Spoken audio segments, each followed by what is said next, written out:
Hello and welcome to a new video. This is for Precalculus. We're going through the Math UC curriculum. We're on lesson 8 now, which is about cofunctions and negative angle relationships. If you'd like a free notes page to use while you follow along with this, you can click the link in the description, or perhaps it's floating above my head right now. Go to my website where, like I said, it's free, so might as well.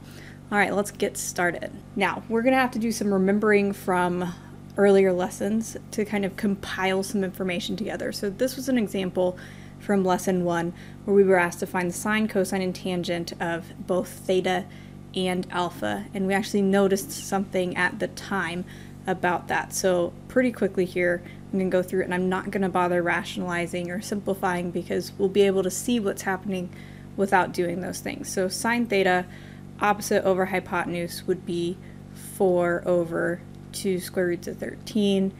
Like I said, I'm just going to skip over the part where we simplify so that we can see exactly what's going to happen here. Cosine theta, so adjacent over hypotenuse, would be 6 over 2 square roots of 13. And tangent of theta would be 4 over 6. And then what happened is when we looked at alpha, we noticed some interesting things. So for alpha, opposite over hypotenuse is 6 over 2 square roots of 13. And then for cosine of alpha, that would be 4 over 2 square roots of 13. And then for tangent, we noticed that tangent is 6 over 4. Okay, so that's interesting relationships that we had going on here. So we've got sine theta and cosine alpha that are the same. We've got cosine theta and sine alpha that are the same. Those are the two things that I want us to focus on. There is a relationship between tan theta and tan alpha, but it's not exactly what we're focusing on right now. These two and these two, though, those are the same. And we're going to draw some conclusions about that in general so that we can use this in a variety of ways. In that triangle we have alpha plus theta is the two angles that are not including the right angle. So how much do those have to add up to b? Since the other angle is 90 degrees and our angles have to add up to 180, alpha plus theta, which we didn't know what they were, those have to add up to be 90 degrees.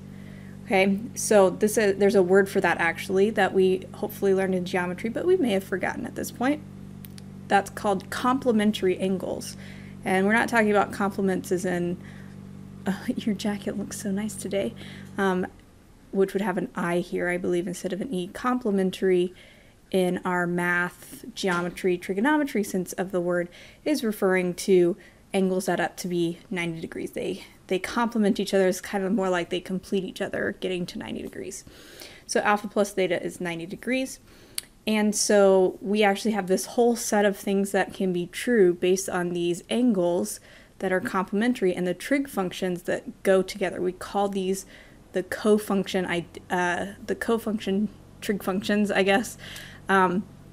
We saw that sine theta equals cosine alpha in that example, but we can actually change it up a little bit based on this right here, knowing that they have to add up to be 90 degrees. We could say, well, anytime I can have one variable instead of two variables, that's a good thing. So is it possible for me to change either theta or alpha into the other variable? This is something that you may remember doing in Algebra 2. Not exactly like this, but the idea of saying, let me solve for either alpha or theta and then plug it in.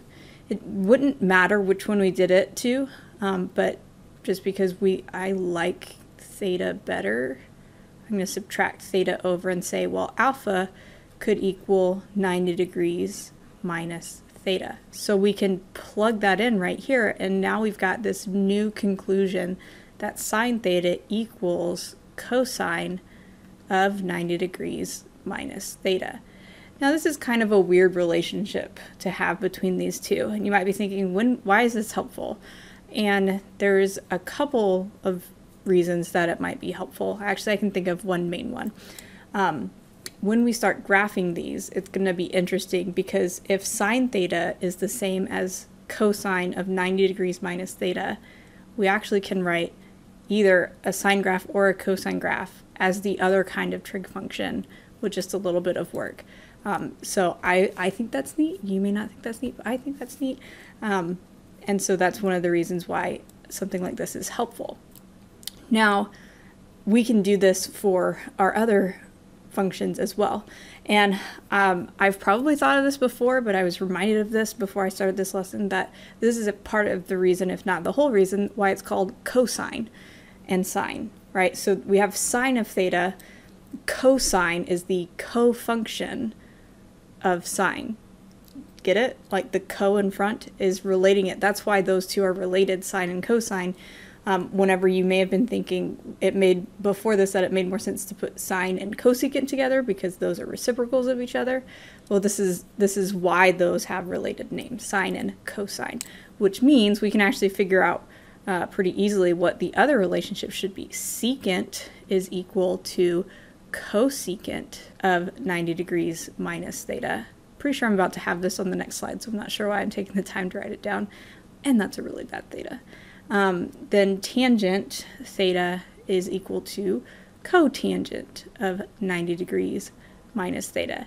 But not just that, we also could reverse these and we could say that cosine equals sine of 90 degrees minus theta and do the same for each of these.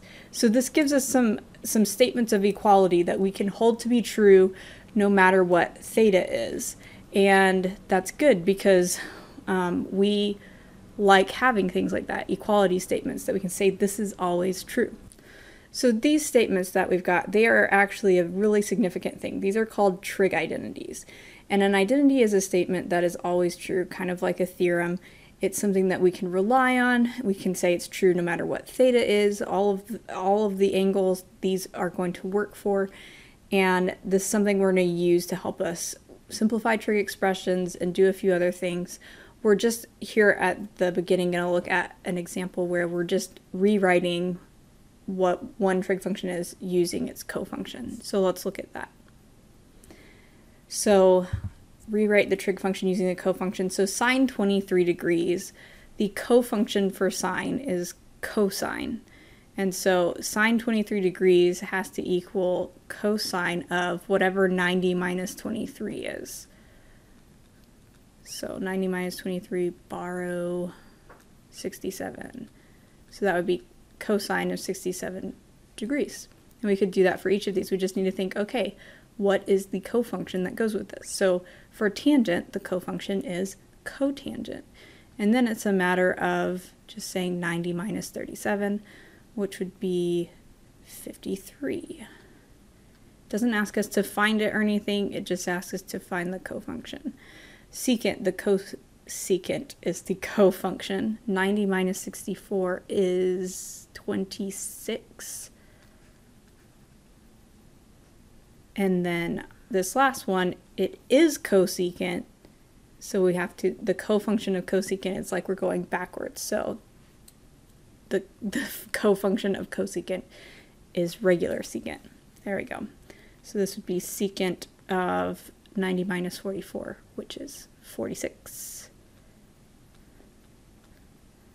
So that's one of the things that we can do with these, is just literally use what the identity is to tell us other information that maybe is more helpful, maybe is not, but it's a skill that we're kind of practicing, of recognizing, okay, I can use this identity because it means this. Now let's look at a different set of relationships to come up with. We're actually going to come up with some more identities here. What I've got here are 4 30, 60, 90 triangles, and we're going to look at the sine, cosine, tangent situation for these using our reference angle. So this is the 30-degree angle, and I'm going to call this one down here negative 30 degrees for simplicity's sake. It's also 330, but we're looking at negative angle relationships. So we want to see if there's a relationship between positive 30 degrees and negative 30 degrees. And spoiler alert, there is.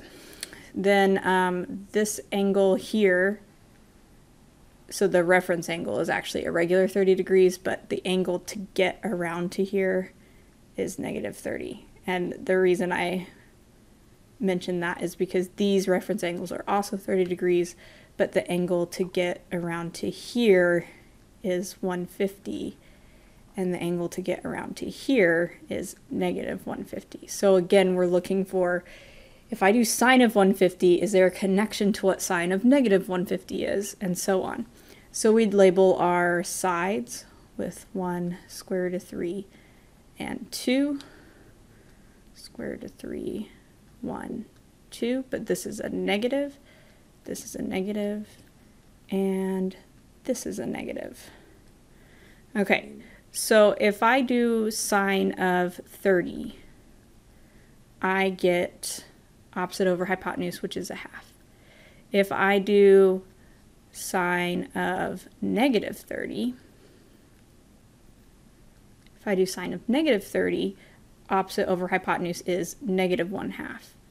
So what does this suggest might be true to us? That having sine of a positive angle gave me a positive answer, but sine of a negative angle gave me a negative answer? That's definitely a possibility. Let's do it for 150 and negative 150 to see if that holds. So sine of 150 is positive 1/2. Sine of negative 150 is negative 1/2. Now, the conclusion here is actually not, if I take sine of a positive angle, I get a positive answer, and if I take sine of a negative angle, I get a negative answer, because I could have named negative 30 positive 330, but my answer would still be negative. Instead, the conclusion we're trying to draw here is, it looks like that if I have sine of some angle, then that's going to give me an answer. So let's say that answer is x. If I do sine of the negative version of that exact same angle, it's giving me a negative version of that. That's the idea here that we're trying to draw the conclusion of, that if I take sine of an angle and then I take sine of the negative version of that specific angle, I should get the opposite sign answer. So we could do the same thing for cosine and see if there's a relationship with tangent. We could do it for all 6 trig functions, and in fact, there is a relationship that we can find that's consistent for all 6. Let's look through at cosine and how that works, and then I'll probably just tell you what the other ones are instead of us going through all 6. So if I do cosine of 30, I get square root of 3 over 2. And if I do cosine of negative 30, I get, so that's this one down here, I still get square root of 3 over 2, because the square root of 3 right there is what I'm caring about for cosine. So in this case, it didn't matter that I switched the angle to be negative, I still got the same answer. So that's a different relationship happening. Let's see if it works for 150 and negative 150. Cosine of 150 is negative square root of 3 over 2, and cosine of negative 150 is also negative square root of 3 over 2. So you can see how the difference between sine and cosine was related to which one was negative, the x or the y, and the fact that our negative angles are flipping over the x-axis. That's kind of the relationship that's making this happen. So for this, it looks to me like cosine of my angle, whatever that is the exact same as if I had the negative version of that angle. So let's kind of summarize this for sine and cosine, but also I'll summarize it for the other ones as well. So it may or may not surprise you, tangent is going to have the same kind of relationship that sine did, that our opposite over adjacent for a positive angle is going to be opposite sine of our opposite over adjacent for our negative angle. Take a look at our triangles. Take a look at our triangles over on our right-hand side there and see if you can see how that works. And then secant, cosecant, and cotangent, their relationships are going to be with whatever their reciprocal functions are. So here are those negative angle identities written out succinctly.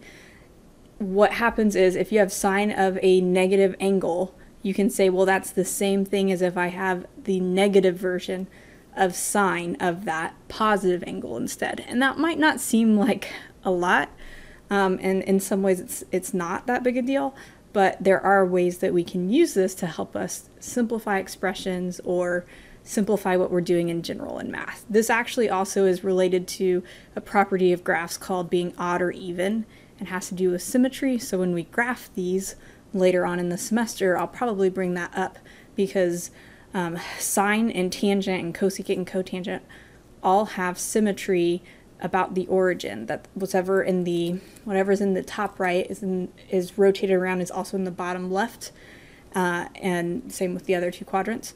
Whereas cosine and secant, they're actually even, like a parabola is, which means they have symmetry across the y-axis.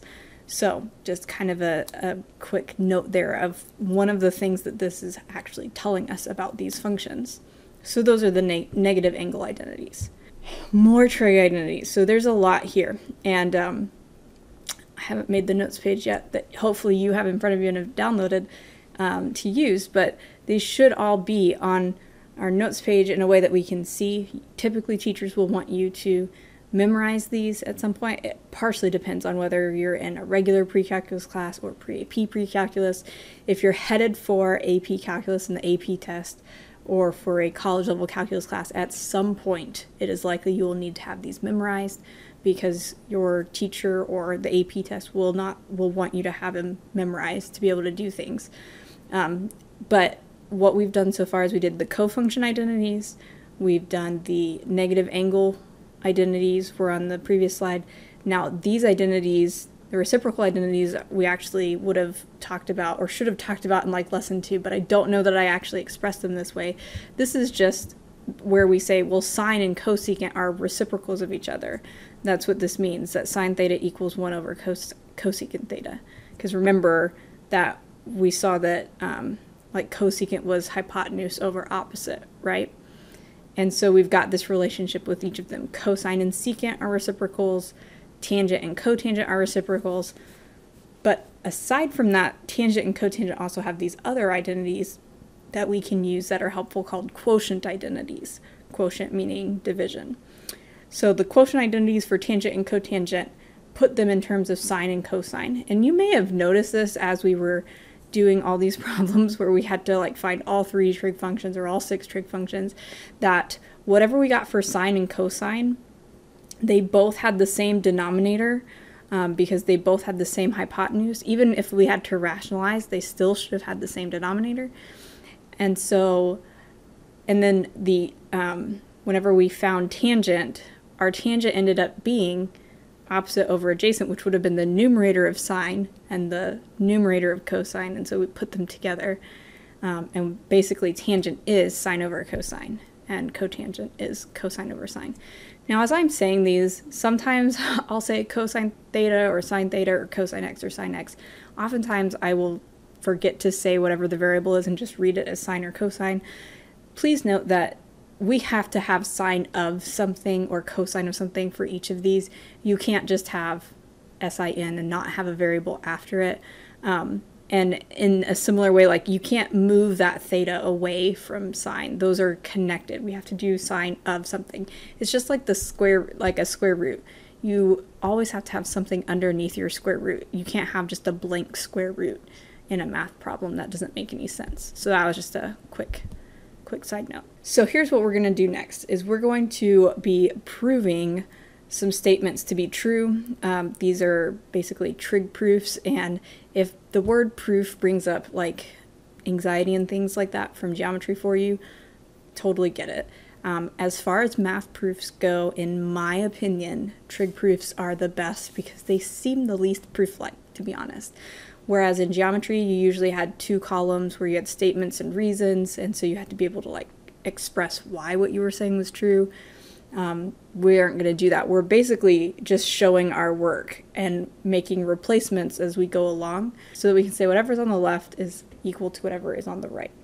And so I have a bunch of examples of these because this is something that you have to get used to doing. It's not something you're probably going to immediately just say, oh, I see exactly what I need to do. So we're going to do quite a few of them together so that hopefully you'll be able to kind of get used to the thought process of how this works. You will want to have these identities in front of you though, so that you can look at them. Now, as we prove these statements true, here are some tips / things that we absolutely need to do. So one tip would be just try changing one thing at a time. So it's not always a great idea to try to change everything that you see as possible to change, but making one change at a time to see if that did something that lets you cancel things or add things together, that can be really helpful. That being said, my second option here is changing to sines and cosines tends to be helpful. So if we have secants and cosecants and cotangents and tangents, all of those have relationships back to sine and cosine. And so we can change them into their sine and cosine version, and then all of a sudden we might be able to cancel some things out, or we might be able to add things together so that we can simplify. This is an absolute must on number 3. Only work with one side at a time. Okay, it's not an absolute must. It's best practice. You should only work with one side at a time, partially just because you might accidentally be making it harder on yourself if you're working with both sides of the equations at the same time. Number 4 is the absolute must. Don't move things across the equal sign. So what we're going to be working with is going to look like equations, but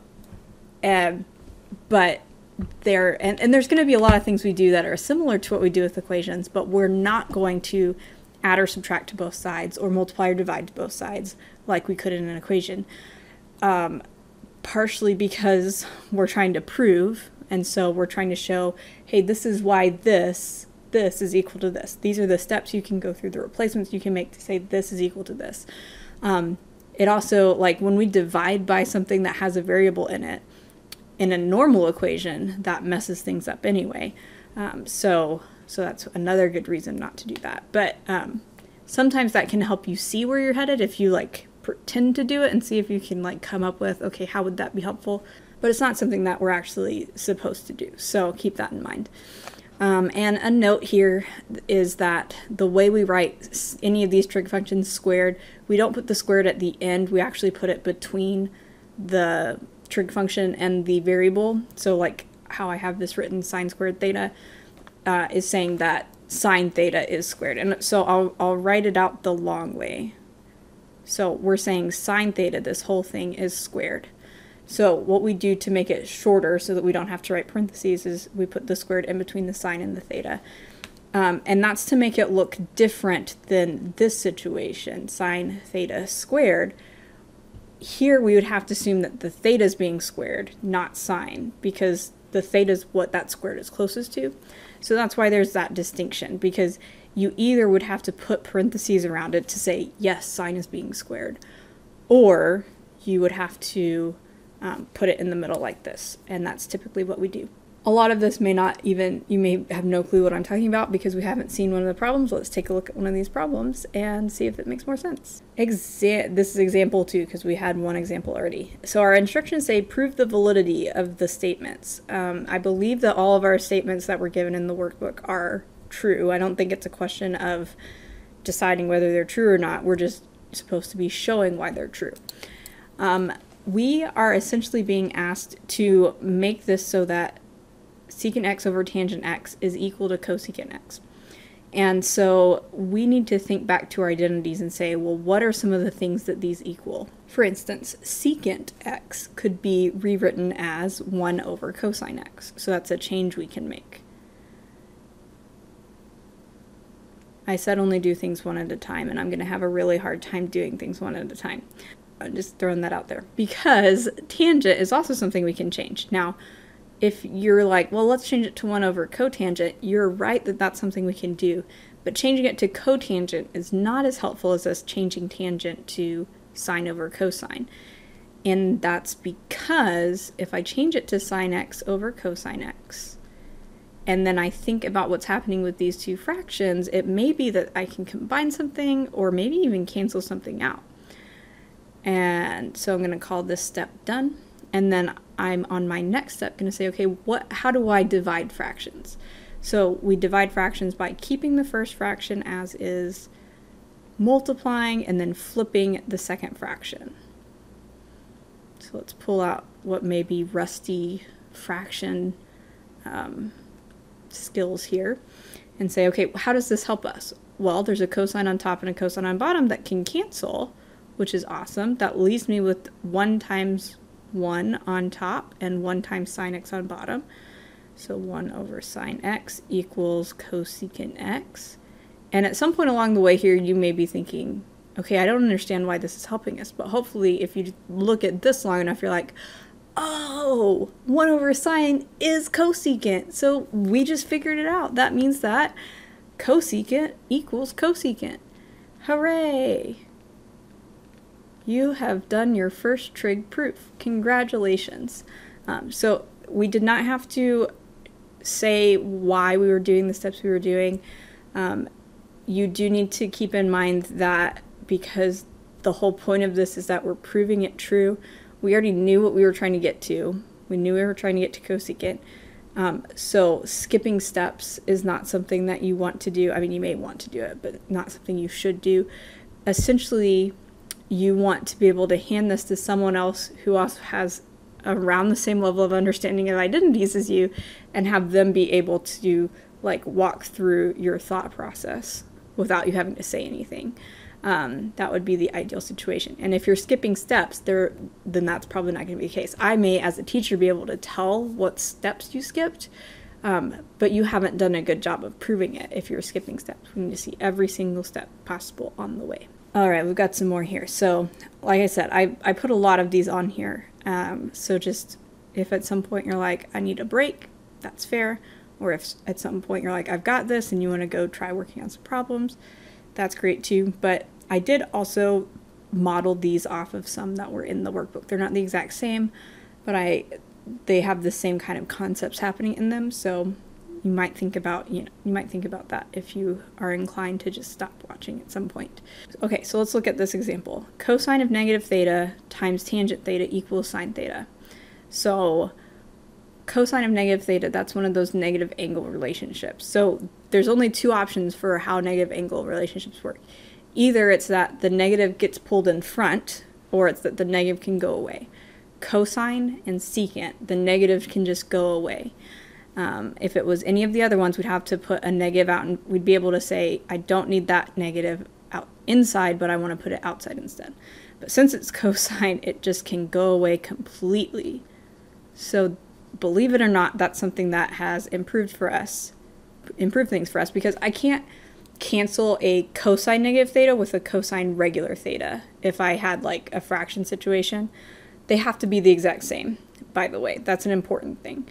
Cosine theta and cosine of negative theta, those aren't the same and can't cancel, except that because cosine of negative theta, the negative's not necessary, we make it go away and then we can cancel. Okay, now that I've confused you, let's change tangent to sine over cosine. Most of the time we're going to change tangent and cotangent to their quotient identities. The only time I would say change it to the reciprocal, like to change tangent to cotangent, would be if all that's in your problem is tangents and cotangents, then maybe that's a way to go. But otherwise, change it to sines and cosines. Tangent is sine over cosine, so sine theta over cosine theta. So how did that help us? Well, cosine theta here, we can make that be over 1. And then, yes, these do cancel out. So that means that sine theta equals sine theta. So there we go. We did it. We proved another one. Example 4. Most of these, what's going to end up happening is that the right side is going to look simpler than the left side. Or it could just be, it could even be that the right side just is better for us if we were doing calculus. But they, like in this case, apparently we can do something here so that we end up getting just 1. So let's think about that. Tangent 90 degrees minus theta. There's an identity for that. That would change this to be this tangent 90 minus theta. That would be a cotangent of theta. And this is a case where, because all we have is tangent and cotangent, we could use the reciprocal identity here. So tangent theta times 1 over tangent theta. That's helpful because then these cancel And that leaves us with 1, which is what we were going for. Ooh, 1 over sine x times 1 over cosecant x equals 1. Okay, we need to change something, and really here it wouldn't matter which one we change. We either need to change 1 over sine or 1 over cosecant to its reciprocal. So if you want to just stick with the always try to change to sines and cosines, then we need to change 1 over cosecant. So the reciprocal of 1 over cosecant, that would be regular sine. And so it's kind of looking backwards on our identity chart.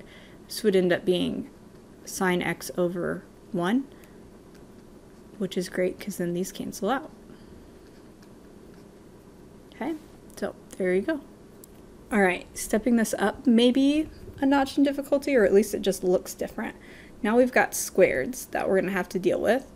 And so how is that going to work? Secant squared y. So all of our identities that we have so far do not have squareds in them. For all of them, we could put squareds in them as long as we put a squared on each side. So that thing where we square both sides of an equation and it's still true, that holds for identity. So what that means is that sine squared, for instance, is the same as 1 over cosecant squared. And so all of those identities, those still end up being true. So for secant squared y, we can actually change this to be 1 over cosine squared y, because that's the reciprocal of secant. And then cosecant squared y we can change to 1 over sine squared y. And this is still tangent squared y for now. Now this is helpful because we're going to flip the bottom fraction so we can multiply 1 over cosine squared y times sine squared y over 1. Okay, well, nothing cancels, but I can put these together and say, okay, this is just sine squared over cosine squared. And notice I keep writing the tangent squared y on the right side. That's partially because I want to see where I'm headed, because sometimes we just kind of forget what we were trying to get to and don't realize how close we are. So that's why we want to keep our goal in mind. Now sine over cosine would be tangent, so sine squared over cosine squared would be tangent squared, because like I said, we can put squareds into these identities. It would not necessarily be true if it was the other way. We're going to do identities next time that have squareds in them already, that we can't just take those squareds out. So, but for these that we know so far, we can put squareds in and have them still be true. Example 7. So let's see, we've got cosine squared x plus 1, and then we've got cosine x times secant x plus cosine x. Now, we actually are allowed to either work with the left side or the right side. We actually can work with both, we're just not supposed to do it at the same time.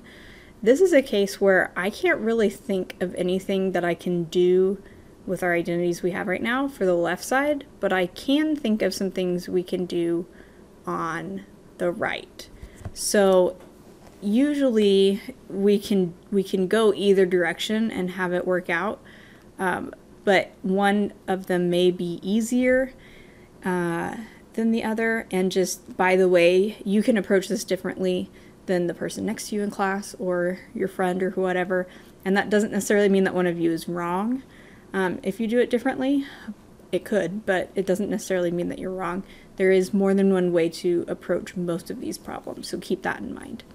What I want to do here is distribute this cosine to start off with. So that would give me cosine x and secant x next to each other. Think of this like if we had x and y. So distributing the x, they would just multiply together, right? So then cosine x times cosine x, again, think x times x makes x squared. So cosine x times cosine x gives us cosine squared x. It's kind of weird. Like I feel like we kind of gloss over this a lot of times. This interaction of our trig functions together. Like, think about it the same way that you would an algebraic expression, but that cosine x has to stay together as one thing. Like those aren't two separate things. They're not two separate variables. Okay, well we're actually almost there because we've got cosine squared x and cosine squared x.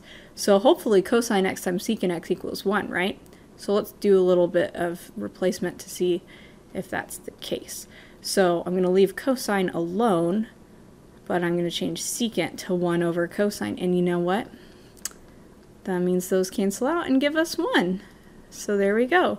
So this was a case where we worked on the right side instead of the left side, and it, worked out pretty easily there. I honestly don't know how I would go about using the left side to get the right side. It would be much more difficult. So let's look at the next one. Okay, we've got a fraction on the left side, and we've got tangent plus sine on the right side. So we could work with the right side by changing tangent to sine over cosine and then getting a common denominator. That is a thing that we do sometimes, is get a common denominator with our trig functions. But I think there's still going to be quite a bit of a leap we have to make if we try to use just the right side. So I'm going to start off with the left side and see where I can get to. So sine and cosecant here, you probably will get to a point on these where you're like, okay, these are reciprocal functions, they're next to each other, so guess what? They're going to cancel out. So that's going to give us 1. And then we've got cotangent on bottom, which I'm going to go ahead and change to cosine over sine. Changing all of the things to cosine and sine is definitely something that you can do all on one step if you feel comfortable doing that. So that makes the top of this be 1 plus cosine theta. And the bottom of this, cosine over sine. Well, we're dividing by a fraction, so why don't we instead change this to multiplying by sine over cosine, right? Because this is, in our denominator, we're going to need to flip and multiply. But since we're flipping and multiplying and we have two terms on top, 1 plus cosine, that's why I put parentheses around the 1 plus cosine. Well, then we can go ahead and distribute. So distribute here, distribute here. So that gives me sine theta over cosine theta plus, and then when I distribute on the second one here, you may not need to write this step. You may already see what's going to happen. That the cosine thetas cancel. And so that's going to leave us with sine on top, just sine over 1. Also sine over cosine, guess what, is the same as tangent. So it may surprise you to know that we've basically finished, right? So that means that tangent theta plus sine theta. Wow, I'm having trouble writing here. Tangent theta plus sine theta. Ta-da! We did it. Okay, this is the last one I've got for you. So if you've stuck it all the way through, great job.